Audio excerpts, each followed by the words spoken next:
Assalamualaikum warahmatullahi wabarakatuh.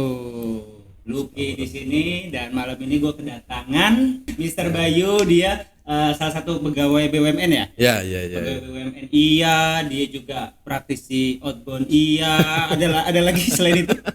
Udah cukup lah. Cukup. Gimana Bayu kabarnya? Alhamdulillah baik, Alhamdulillah. Bang Lucky. Ngomong-ngomong, aktivitas lancar harian? Alhamdulillah lancar. Apalagi mau mudik nih ya? Wah ya, ini lagi event-eventnya orang-orang bertemu keluarga. Yoi. Momen yang bentar lagi kan lebaran ya kan. Malam ini gue ngedatengin Mr. Bayu ini memang kerja di bandara ya, bener ya Pak ya? Alhamdulillah saya di Bandara Depati Amir. Bandara di Pati Amir, Pangkal Pinang. Nah, pas banget ini momentum. Bentar lagi kita mau lebaran. Kita pengen tanya-tanya nih, gimana sih kondisi di bandara saat ini menghadapi Lebaran ya kan? lebaran? Iya. Jadi kalau di bandara ini momen yang cukup kita tunggu-tunggu Bang. Iya, Lucky. banget. Jadi kalau apalagi di masa-masa sekarang kan momen-momen bandara itu sebetulnya nggak hanya di bandara ya, di seluruh sarana transportasi Ya, pasti. publik ya, Ya. kayak kapal, pelabuhan, kemudian stasiun, semua pasti rame. Nah, kebetulan juga kalau di Bangka sekarang ini tahun ini adalah tahun pertama setelah kita tahu kemarin kan COVID nih. Betul. Nah, menarik nih. Kalau kita bicara COVID sedih lah. Tapi memang nggak apa-apa. Sebelum jauh, kita flashback sedikit. Iya. Jadi masa COVID kemarin dan di era sekarang yang mungkin kita baru bisa bernafas lah ya. Nah itu pasti kontras banget tuh. Bisa Iya. diceritain kali. Jadi kalau kita bicara COVID, momen hari ini sebetulnya adalah momen di mana khususnya di bandara adalah tempat yang sedang rame. Pasti. Kalau kita bicara, kalau kami kan kebetulan saya di Angkasa Pura II ya, Angkasa di Pura II. perusahaan milik negara, Oke. yang mana perusahaan itu kan pasti profit oriented, Iya. keuntungan gitu kan, pendapatan. Memang momen-momen sekarang ini adalah momen kita cari duit lah. Iya, makanya kenceng banget loh. Saat ini gue yakin banget lebaran aman dia. Cuma ya kalau kita flashback kemarin, bukan kita tidak mendukung, justru kita sangat support ya. Iya.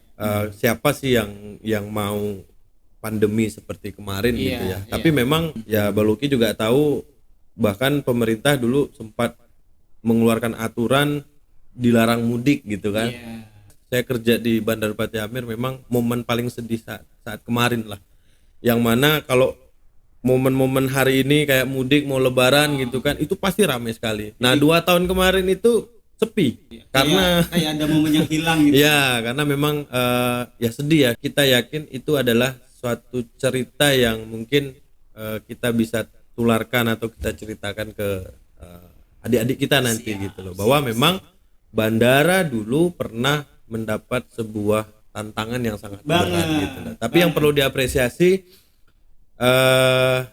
alhamdulillah sampai hari ini kita masih bisa memberikan pelayanan terbaik, khususnya untuk pengguna jasa, untuk penumpang, yang mana kami di bandara sendiri memberikan kepastian terhadap keselamatan, keamanan, kemudian pelayanan, dan yang paling penting adalah menjaga kesehatan. Oke. Itu yang sangat penting. Dan kita kali ini alhamdulillah sudah mulai longgar kembali ya, normal kembali ya. Ya, kebetulan saya kesempatan ini mungkin saya juga sampaikan bahwa tahun ini kita siap melayani angkutan lebaran, kita juga siap memberikan pelayanan yang paling nyaman untuk mengantarkan para pengguna jasa bandara. Jadi bahasa sederhananya kayak balas dendam nih. Balas dendam ibaratnya 2 tahun yang lalu itu ya mungkin masa-masa suram Ya. bagi siapapun lah ya, bukan di sektor Penerbangan. aja gitu. Nah sekarang ini momen sudah longgar. Dan momennya lebaran juga, pastinya kebayang sih sekredit apa gitu kondisi bandara saat ini. Jadi tahun ini kita diuntungkan di awal April ya. Di awal April kebetulan kan Bangka Belitung itu mayoritas juga Chinese gitu. Jadi tahun ini selain sebelum menjelang lebaran, momen cengbeng kemarin. nah kita ada momen cengbeng. Jadi dari awal puasa kemarin itu biasanya kalau di bandara awal puasa itu sepi. Nah, orang kan mungkin kan masih menunggu Masih waktu fokus, libur gitu ya. Kemudian mungkin fokus menyiapkan diri untuk menyambut Ramadan Betul tadi. gitu kan. Nah, tapi tahun ini kebetulan alhamdulillahnya ada cengbeng kemarin. Jadi dari awal puasa itu bandara kita udah crowded sebetulnya. Makanya gue tahu banget tuh kemarin tuh. Jadi traffic bandara waktu pas momen cengbeng kan, kemudian ada beberapa juga kenalan yang memang Chinese gitu. Wah, sibuk banget dia. Ya. Kalau cengbeng ini gini dia Bang Luki. Kalau di khususnya di Bangka ya, di Pangkal Pinang ya. Cengbeng itu hampir sama kayak Lebaran Idul Fitri. Ramenya gitu kan. Karena kalau cengbeng itu dari mana-mana pasti kalau leluhurnya di sini dia usahakan pulang. Nah, kalau cengbeng itu berlaku di Pangkal Pinang aja atau di kota lain juga sih? Sebetulnya itu lebih ke ininya mereka ya, lebih ke kepercayaan atau culture-nya mereka lah. Sama kayak kita lah kan kalau Iya, enggak, maksud gue tuh memperingati cengbengnya itu khusus di masyarakat lokal kita aja atau di luar juga? enggak. Jadi kalau yang saya tahu contoh misalnya kayak di Pontianak kan juga banyak tuh Chinese ya gitu. Sama momen cengbengnya itu sama gitu.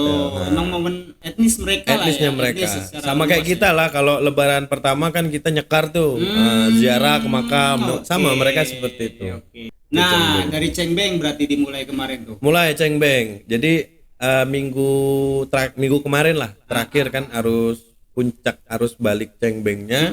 Nah, sekarang ini kita udah mulai masuk ke puncak arus angkutan lebaran. Kebetulan juga saya di bidang keamanan penerbangan.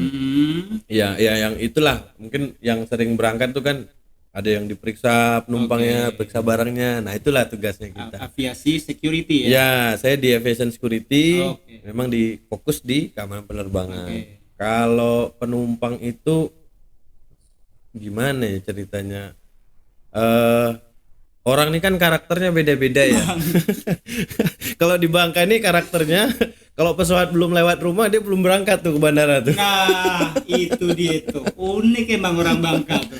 Iya, mungkin dia ngerasa dekat ya, dekat. dari ibaratnya kota Pangkal Pinang ke bandara akses paling 15 menit kisaran sebentar. gitulah kan. Jadi mereka kebanyakan nganggap sepele nih. Apalagi kalau sekarang kan media informasi itu banyak. Kita kan bisa lihat pesawat ini landingnya jam berapa, tiba di sini gitu. Nah, ngomong-ngomong penumpang tadi kan momen lebaran ini yang pasti kayaknya membeludak deh ya penumpang nih. Ya. Ya kan, kredit ya sesimpel bagasi gitu. Ada nggak kejadian-kejadian yang mungkin teringat gitu? Kalau di sekarang ini yang sering tuh biasanya bagasinya ketinggalan. Nah, itu. Jadi, saking banyak oleh-olehnya. Jadi sampai lupa dia bawa barang itu gitu loh. Karena dia bawa barang berangkat beda sama pulang. Biasanya orang Bangka kapan keluar kota gitu tuh banyak banget oleh-olehnya. Iya, apa aja dibawa itu sama. Itu dia tuh. Jadi kalau sekarang ini mungkin kita himbau juga kan kalau ada yang mau berangkat, sebelum berangkat tuh pastiin dulu barangnya udah lengkap atau belum gitu kan. Apalagi kalau mau lebaran kan oleh-oleh rupanya. Yang ketinggalan oleh-oleh. Buat kawan-kawan yang nonton jangan lupa nih kalau ada rencana mudik barang-barang dipastikan keadaan aman, jangan sampai ada ketinggalan. Ya, itu dia. Nah, ngadepin karakter yang beda-beda dari penumpang nih. Kalau saya sih sebetulnya lebih ke ini ya. Kalau saya ini setiap hari tuh pasti ketemu ratusan bahkan ribuan orang gitu kan. Setiap orang itu karakternya beda-beda. Hanya kalau dari kami yang penting kan kita punya standar. Nah, standar pelayanan. Jadi mau karakternya seperti apa, kalau kita udah bicara standar, yang kita berikan itu sama gitu. Perlakuannya sama lah. Ya, karena kita juga melayani ya sebetulnya. Betul. Nah, Gitu loh. ngomong-ngomong nih Pak Bayu, dari 2011 ya? Saya 2011. 2011. Itu kok bisa kerja di bandara? Emang gimana sih? Wah, ini panjang nih Ya ceritanya. nggak apa-apa, cerita aja gitu. Kita berbagi pengalaman di sini nih, berbagi cerita.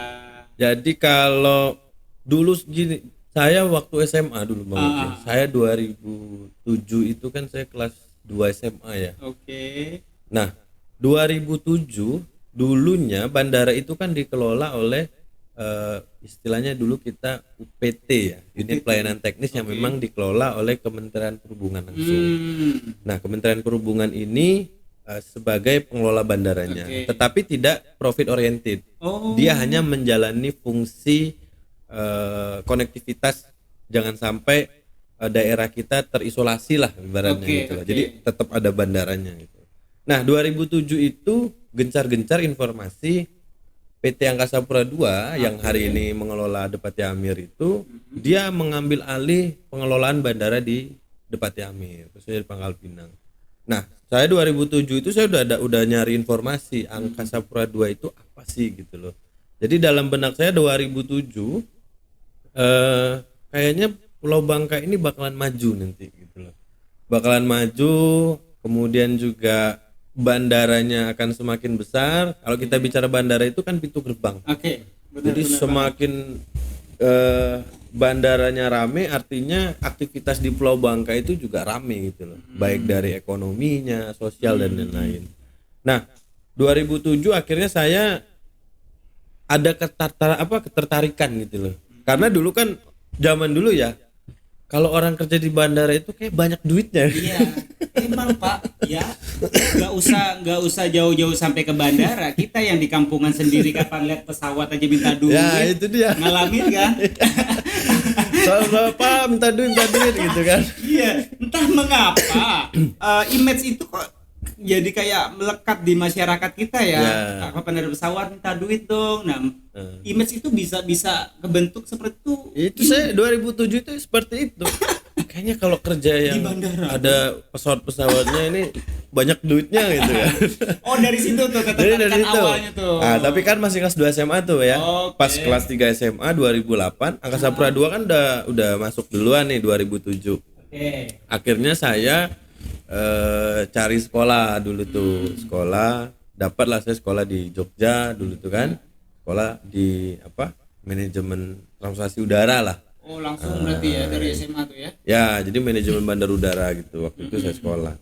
Jadi ilmu sekolah itu ilmu yang dipelajari itu ya tentang bandar udara. Oke. Jadi bukan hanya bandar udara tapi ke bandar udaraan. Kalau kita Kalau ke bandar udaraan ini lebih luas ya. itu lebih luas. Kalau ke bandar udara, kalau bandar udara itu kan tempatnya ya. Oke. Nah, ini ada bangunan terminal, ada runway misalnya kan. Tapi kalau kita bicara ke bandar udaraan itu dia luas. Fungsi bandar udara itu sebagai apa, perannya apa gitu. Kemudian jenis bandara itu seperti apa. Kita pelajari itu gitu. Saya ambil contoh misalnya fungsi ke bandar udara itu salah satunya adalah memperluas atau meningkatkan ekonomi misalnya. Oke. Karena atau perdagangan gitu kan. Mungkin kalau di Bangka itu kan penghasil laut nih misalnya. Kalau jualan di sini mungkin biasa aja gitu loh. aja. Tapi kalau kita jual keluar, Iya. itu kan harganya lebih bernilai. Nah, dia butuh salah satu sarana ataupun transportasi yang memang bisa efektif efisien gitu loh. Nah, itu salah satu fungsi ke bandar udaraan. Atau ada lagi dia sebagai wawasan Nusantara. Oke, nah ini menarik itu lagi nih. misalnya kita cerita Jogja nih. Jogja itu dia ada gudeg, dia ada keraton misalnya gitu kan. Kita kan hanya dengar saja gitu loh. Tapi dengan adanya bandar udara, kita bisa langsung ke sana gitu loh. Nah, ketika kita sampai di sana kita bertukar budaya, kita tahu oh gudeg itu seperti ini gitu. Nah, itu salah satu peran bandar udara itu adalah menambah wawasan Nusantara. Nah, tuh kawan-kawan, ini nambah pengetahuan baru lagi nih buat kita nih. Tapi yang paling terpenting ya, bandara itu ketika daerah itu punya bandara, artinya daerah itu tidak terisolasi. Oke. Saya lupa tahun berapa waktu bencana tsunami Aceh ya. Semua alat transportasi, sarana prasarananya putus. Alat transportasi yang pertama kali mengantarkan obat-obatan, tim relawan itu bandara. Jadi bandara itu juga sebagai salah satu tempat yang digunakan ketika ada bencana atau daerah itu terisolasi. Jadi kan pakai helikopter dengan secara lain-lain. lebih cepat ya. Kalau jalur darat putus, Ya. ya kan? Jalur kapal nggak mungkin karena tsunami kan waktu itu. Tetap dia bandar udara. Iyalah mungkin salah satu alternatif yang paling efektif ya. Yang paling efektif di Palu kan terakhir tsunami waktu itu towernya roboh. Oke. Yang dibenerin dulu di bandara itu adalah alat komunikasi ke navigasi penerbangannya karena memang dibutuhkan Krusial ya. ya. Jadi bantuan itu datang kan pasti dari luar kan. Oke. Nah, dia butuh bandara itu. Nah, kembali lagi tadi waktu zaman kuliah di Jogja itu Ya, berapa lama Pak? Saya 3 tahun di 3 Jogja. tahun. Dulu sekolahnya tuh manajemen ya, manajemen bandar udara. Oke. Tapi yang lebih meluas gitu ya. Ya, tapi hari ini kan saya kerjanya adalah di bidang keamanan penerbangan. Memang Lebih spesifik nih. agak berbeda lah ya. Oke. Jadi dulu ceritanya masih kuliah, belum lulus kuliah, ternyata ada lowongan Angkasa Pura II itu buka lowongan. Nah, 2010 waktu itu. Oke.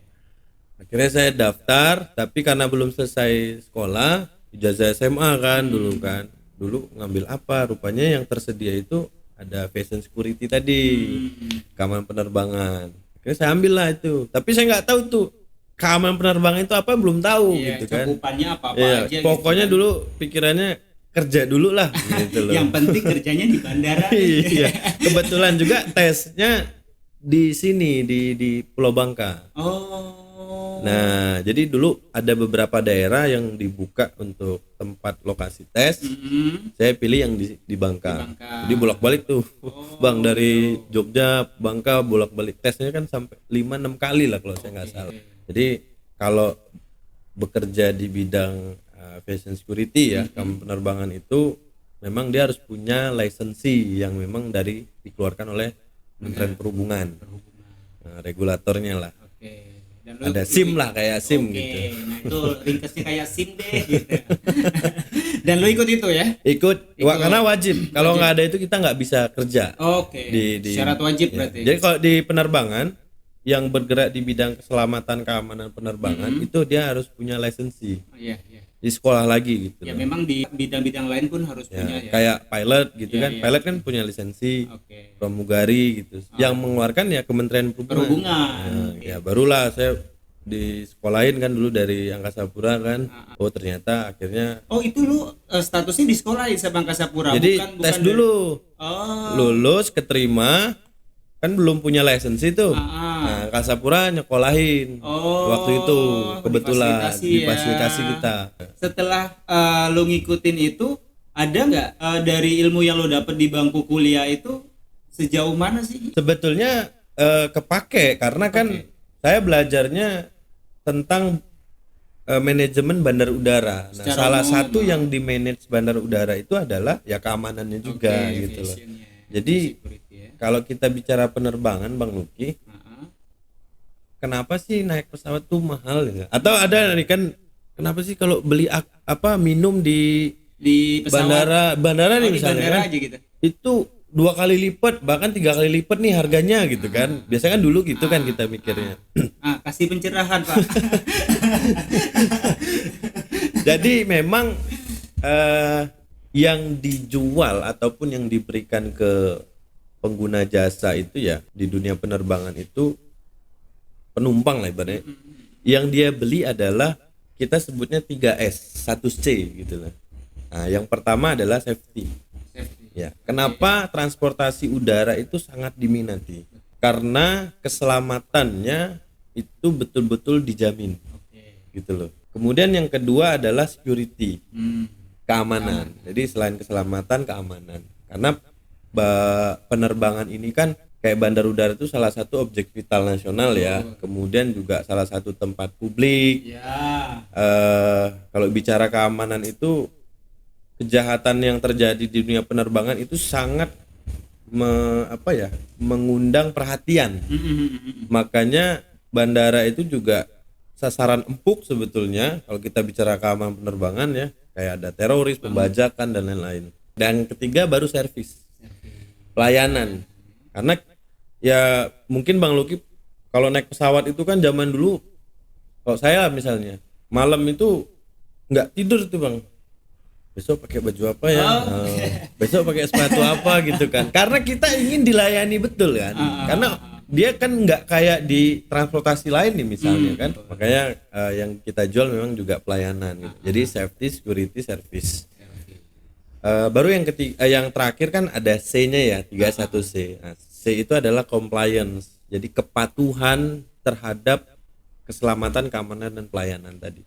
Jadi keselamatan, keamanan, pelayanan di dunia penerbangan itu sudah diatur. Yang mengatur itu Kementerian Perhubungan. Ya, mereka adalah regulatornya gitu loh. Kita melaksanakan aturan yang mereka buat gitu loh. Itu sih sebetulnya. Nah, kan kalau bicara keselamatan keamanan pelayanan itu butuh fasilitas. Betul. Nah, fasilitasnya ini yang memang kita siapin itu nggak murah gitu kan. Spesial lah ya. Makanya kami dari sisi bandar udara semua kami fasilitasi. Kami juga sampai hari ini di lapangan itu masih pakai APD, pakai masker dan lain. Itu menjadi trigger kita bahwa jangan sampai ini terjadi kembali gitu loh. Kita harus jaga betul kesehatan penumpang-penumpang yang akan masuk ke bandar udara gitu loh, ke penerbangan. Jadi gitu ya. Nah, ngomong-ngomong bom tadi itu seru kayaknya. Kalau bom Bukan kalau di bandara kita nih ada sistem khusus nggak yang memang diatur untuk mengantisipasi hal-hal yang gitu. Nah, ini saya tertarik nih kalau bicara ini. Itu namanya kejahatan penerbangan. Oke. Jadi keamanan penerbangan itu kan pengertiannya adalah bagaimana kita memberikan suatu jaminan keamanan terhadap tindakan melawan hukum di dalam penerbangan. Contoh seperti pembajakan, serangan teroris, ancaman bom, serangan bom dan lain-lain, sabotase gitu ya, serangan drone, banyaklah sebetulnya. Karena apa? Penerbangan itu menjadi salah satu objek yang sangat penuh ketertarikan penjahat atau pelaku-pelaku yang ingin membuat kejahatan di dunia penerbangan. Nah, kami di bandar udara itu kenapa kok masuk bandar itu susah ya? Kok diperiksa ini itu segala macam gitu ya. Sebetulnya kita tugasnya adalah biar orang yang masuk atau menggunakan jasa penerbangan itu diberikan jaminan keamanan. Karena kalau sudah terjadi di pesawat ya, amit kita minta ya, jangan mintalah. Itu udah nggak ada gunanya lagi. Makanya kalau diperiksa di bandar udara itu tujuannya itu untuk mencegah jangan sampai terjadi yang tadi. Memang sih kadang kita ya orang-orang awam masuk bandara gate 1 periksa gate 2 ya kayak semacam apa sih kan udah diperiksa tadi gitu. Padahal sebenarnya aturan ini dibuat ya bukan tanpa sengaja gitu ya. Artinya memang untuk mengantisipasi hal-hal yang tidak diharapkan tadi. Yang kita periksa itu bukan siapa orangnya, tapi apa yang dibawa oleh orangnya itu. Jadi mau keluarga kita sendiri pun kalau kami itu di aviation security itu memang disuruh suuzon dulu Bang Luki sama regulator ya. Sampai segitunya. Tugasnya memang seperti itu. Jadi sebelum dipastikan diperiksa, kamu harus curigai dulu gitu. Kalau rasa curiga itu makin tinggi itu makin bagus. Menarik ya. Tapi kalau udah diperiksa ternyata aman. baru nggak perlu curiga lagi. Itu sih dia. Banyak sih ya yang kita periksa itu kan barang-barang yang memang tidak boleh diangkut dengan pesawat udara atau boleh diangkut tetapi ada ketentuannya gitu loh. Kalau di penerbangan itu ada 4 jenis barang yang tidak boleh diangkut atau memang ada persyaratan khusus gitu loh. Yang pertama itu yang nggak boleh sama sekali itu namanya explosive device. Explosive device. Itu alat peledak. Itu paling yang memang kita takuti. Karena kejahatan yang terjadi kan kita tahu kayak di Belgia, di Turki itu kan ledakan bom semua ya. Kemudian yang kedua yang nggak boleh itu adalah weapon, senjata. Jadi alat yang memang dirancang untuk membunuh orang gitu, kayak pistol, senapan. Terus ada lagi namanya dangerous artikel. Nah, kayak gunting, obeng, alat kerja dan lain-lain misalnya. Itu barang boleh dibawa tapi biasanya dia harus dibagasikan. Dia nggak boleh yang memang bisa dicapai atau digapai oleh penumpang. Karena itu dapat mengancam, membunuh, melumpuhkan dan lain-lain. Mungkin di sebelumnya si penumpang nggak punya niatan jahat. Memang nggak, tapi orang lain bisa saja menggunakan itu. Bahkan pistol mainan pun nggak boleh sama sekali. Pistol mainan itu bisa ngancem. Walaupun dia bukan beneran, kalau ditempel di kepala orang udah takutan gitu loh kalau di pesawat. Nah, ngomong-ngomong bawaan yang berbahaya lah ya. Gue punya pengalaman. Jadi dulu gue tuh berangkat dari Soekarno-Hatta. Itu ke Pekanbaru. Pekanbaru gue bawa seperangkat perangkat alat komunikasi, namanya Clearcom. Nah, Oh ya. yang gue bawa ini satu koper besar. Itu sampai di bandara karena mungkin ini barang spesial nih, orang kan jarang lihat dan dikemas dalam satu koper kayak koper senjata sih memang tampak luar. Jadi gue kan ditanya apa dalamnya nih, alat komunikasi Pak. Untuk apa? Kami ada kegiatan di Pekanbaru gitu. Dan posisi alat komunikasi yang gue bawa itu di dalam koper itu kan dalam keadaan terpisah Pak. Ya. Keadaan terpisah, belum jadi satu lah gitu. Jadi perintilan kecil-kecil tuh banyak banget. Dan yang gua posisinya sudah diwanti-wanti sama bos. Waktu itu kan gua kerja sama orang nih kan. Dan gua nggak mau sampai ini nggak mau berantakan lagi gitu. Yang harapan gue sih gitu. Nah, yang gua rasa saat itu ini kalau dibongkar berabe nih. Karena ngemasnya bakal lama lagi Pak. Lama banget. Nah itu akhirnya gua bikin kesepakatan nih sama petugas bandara, Pak boleh dibongkar tapi dengan syarat dikemas lagi, ya. gitu, mau nggak gitu kan? Kata petugas bandara, ya itu urusan lu katanya, bahasanya gitu ya kan. Nah kalau bapak nggak bersedia untuk ngemas lagi ya jangan dibongkar. Kayak gue ini dipersulit loh Pak saat itu. Nah ini memang agak sensitif sih. Ada satu mungkin kesepakatan antara gue sama salah satu oknum petugas bandara di Soekarno-Hatta. Akhirnya gue menyimpulkan, ini kayaknya ada sesuatu nih. Rupanya sesimpel itu Pak, di belakang ya sudah gitu. Nah kalau sekarang nih aturan yang berlaku di bandara mungkin secara umum gimana Pak ketika mereka mendapatkan sesuatu benda yang mungkin nggak umum? Gitu gimana perlakuannya Pak? Jadi kalau kita bicara prosedur ya, memang pemeriksaan keamanan di bandar udara itu yang pertama dia sudah memang diatur, dia ada aturannya. Yang punya lisensi tadi makanya di undang-undang atau di aturan penerbangan itu yang punya lisensi memang dia berhak untuk melakukan pemeriksaan. Hanya balik lagi kita melakukan pemastian terhadap seluruh barang yang akan diangkut ke dalam pesawat udara. Karena bicaranya ketika memang sudah di pesawat itu kita udah nggak bisa apa-apa lagi. Pesawat udah terbang itu udah nggak bisa mencegah, kita hanya bisa mencegah. Kemudian dasarnya pemeriksaan itu pastinya di bandara sekarang kan pasti dilengkapi dengan peralatan ya, namanya peralatan keamanan. Salah satunya misalnya mesin X-ray. Gitu. Mesin X-ray itu Bang Luki dia tidak bisa memberikan wujud atau bentuk barang yang memang misalnya secara nyata barangnya ini misalnya barangnya A atau barangnya B, tidak. Jadi petugas yang berada di depan monitor X-ray itu dia mengidentifikasi namanya.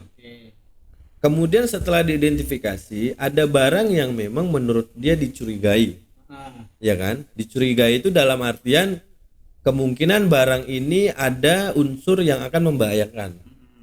Walaupun ternyata setelah diperiksa misalnya sebetulnya aman-aman saja gitu. Tapi balik lagi kan dia memastikan. Nah, setelah tampilan monitor X-ray ini memberikan tampilan yang memang ternyata asing, mencurigakan dan lain-lain. Contoh biasanya kan logam-logam itu sangat mencurigakan. Karena kalau kita bicara explosive device tadi itu unsur logamnya banyak. Detonator, ada baterai, ada bahan peledak dan lain-lain gitu. Nah, pada saat mereka melakukan pemeriksaan, memang barang itu harus dibuka gitu loh. Gitu kan. Mau dibungkus seperti apapun, yang namanya penjahat itu orang yang ingin melakukan kejahatan itu apa saja dilakukan sama dia pastinya. Barang itu dikemas dengan bagus, rapi segala macam, tapi isinya ternyata misalnya bom gitu kan. Jadi yang kita lihat bukan tampak luarnya, tapi tampak dalamnya seperti apa. Jadi dibuka memang. Nah, memang kita tidak diatur yang memang setelah barang diperiksa kita wajib mempacking seperti semula, tidak. Setelah diperiksa, yang namanya diperiksa kan pasti dibongkar.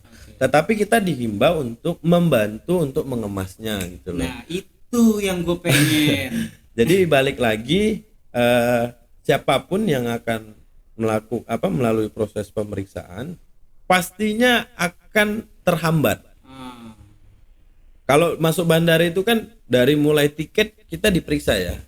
Ada nggak sih izin atau identitas legalitas dia untuk masuk ke dalam pesawat tuh ada nggak? Makanya kita harus pastikan. Dari situ saja sebetulnya sudah terhambat gitu loh. Tapi yang namanya pemeriksaan di mana-mana pasti butuh waktu. Makanya ada antrian, makanya ada proses menunggu sementara untuk giliran kita diperiksa dan lain. Tapi saya pikir itu wajar gitu loh. Kembali lagi kami sebetulnya memang banyak ya kalau orang komplain, bahkan disumpah-sumpah sama orang itu udah banyak. Tapi balik lagi tugas kita adalah mulia. Kita menjamin biar penumpang yang dalam satu pesawat itu dapat selamat sampai tujuannya. Jadi kalau ada yang bawa elektronik, khususnya yang ada baterai, saran kami sih dibawa saja ke kabin pesawat. Karena kalau dibagasikan itu sangat berbahaya. Jadi kan tadi ada 4 ya, explosive device, weapon, dangerous article. Yang keempat ini dangerous goods. Dangerous good ini adalah zat atau barang yang berbahaya. Biasanya Kimia non kimia. Kimia non kimia. Ada cairan, ada gas, ada bahan yang bisa beroksidasi gitu loh, toksik dan lain-lain. Kalau di Pangkal Pinang sendiri itu ada kedapatan barang-barang begini. Nah ini kalau di bandara itu setiap bandara pasti punya karakteristik penumpang yang berbeda-beda. Iya. Dilihat dari wilayah bandaranya. Contoh kalau di Pulau Bangka ya, kalau orang bawa timah banyak pasti, karena penghasil timah. Iya. Nah kalau timah itu sebetulnya tidak terlalu berbahaya, tetapi memang lebih kepada izinnya aja sih, karena itu kan hasil tambang ya. Hasil tambang dibawa pakai pesawat. Ya, secara pribadi. ada misalkan orang kalau buat oleh-oleh misalnya kan. Gitu ya, sampel aja gitu. Sampel gitu kan. Nah, yang seperti itu biasanya kita bagasikan aja gitu. Sebetulnya sejauh itu sistem kita ya. Iya.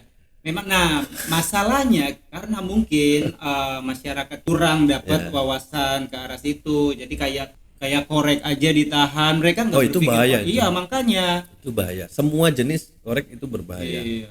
Karena kan dia ada cairan yang mudah terbakar ataupun ada yang memang gas. Ada gas di dalamnya gitu. Nah, pengalaman gue kan paling sering bawa korek nih, apalagi kalau jalan bareng sama kawan-kawan yang perokok semua, yang pengalaman sebelum-sebelumnya tuh sering curan rek. Jadi gue nyiapin banyak nih sampai bandara. Sampai bandara banyak dong Pak ya. Banyak. Nah, kembali lagi nih ke mudik lebaran. Mudik Lebaran. Mungkin ada pesan-pesan dari Pak Bayu untuk kawan-kawan yang dengar mempersiapkan untuk mudik lebaran. Kalau saran sih dari bukan saya ya, tapi dari kita di dunia. Katakanlah Kasapura deh. Ya. Jadi dipastikan lagi jadwal keberangkatannya misalnya gitu. Jadwal keberangkatan. Ya, jadwal keberangkatannya jangan sampai salah, kemudian juga jadwal dia tiba di bandaranya juga diperhatikan juga, karena kan kita bicara kredit tadi ya. Kalau bicara kredit kan pasti kemungkinan ada antrian dan lain-lain gitu. Nah, ini yang kita harus waspadai. Kemudian tahun ini kita prediksi di puncak arus mudik itu di H-3. H-3. Ya, H-3 itu adalah puncak. Kemudian arus balik itu di H+7. Nah, itu puncak ya. Tapi sebetulnya H-7, H+7 itu situasi rame gitu loh. Tapi kan puncaknya itu biasa di H-3, di H-3. Karena saya di dunia penerbangan ya, teman-teman yang mau naik pesawat juga dipastikan jangan sampai membawa barang-barang yang memang kategorinya berbahaya. Oh, itu jangan. Ya, dapat membahayakan keselamatan penerbangan gitu kan. Jadi enak gitu loh teman-teman yang di pesawat gitu. Karena kerjaan kami adalah memastikan para penumpang itu selamat dan aman sampai tujuan. Gitu. Itulah harapan kita, dan kita memang juga nggak mau lah terjadi apa-apa ya. Kepengennya proses mudik ini semua berjalan lancar, bisa ketemu keluarga, ya kan, memang kebahagiaan yang kita cari di situ. Sekali lagi gue terima kasih buat Pak Bayu malam ini sudah mampir ke podcastnya Propaganda, dan harapan kita apa yang sudah diberikan oleh Pak Bayu juga bermanfaat bagi kawan-kawan yang nonton. Amin. Ya kan? Ada kata-kata terakhir yang mau disampaikan? Mungkin simpel saja ya. tetap bermimpi dan tetap lakukan mimpi itu gitu. Iya, tetap bermimpi dan tetap lakukan untuk meraih mimpi lu. Ya, Iya kan, luar biasa Bapak Keep Yu. dream, keep action gitu. Yo, keren. Oke, mungkin next time kita bisa bikin part 2, part 3 gitu ya. Insya Allah mudah-mudahan sukses juga podcastnya ya kan. Ini podcastnya Bung Gandan. Sebelum kita menutup perjumpaan malam ini, kita ada sesi jawab cepat, Wah, Bayu. iya, iya. Ya, namanya jawab cepat, jadi jawabnya harus Cepat. Gak perlu mikir-mikir. Nih bahaya nih kayaknya nih. Enggak sih, sederhana lah pertanyaannya. Boleh. Oke, siap ya? Jawab Ya, cepat ya. siap. Oke. Yang pertama, indoor atau outdoor? Outdoor, Kaos oblong atau kemeja? oblong, Boot atau pantofel? boot, Bakso atau pizza? bakso, Modifikasi motor atau mobil? motor, YouTube atau TV? YouTube, Timnas Brazil atau Argentina? Brazil. Wow. Brazil. Dan yang terakhir, offside atau outbound? Ini harus jawab satu ya. Iya dong, ini lama ini langsung jawab. Aduh, saya jawab outbound aja lah. Luar biasa.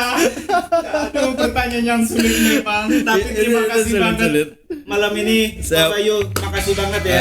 Aduh, thank you sama-sama, banget. sama-sama. Kita juga undur diri kepada kawan-kawan yang mungkin pendengar setianya podcast propaganda. Wabillahi taufiq wal hidayah. Wassalamualaikum warahmatullahi wabarakatuh. Bahaya pertanyaan tuh.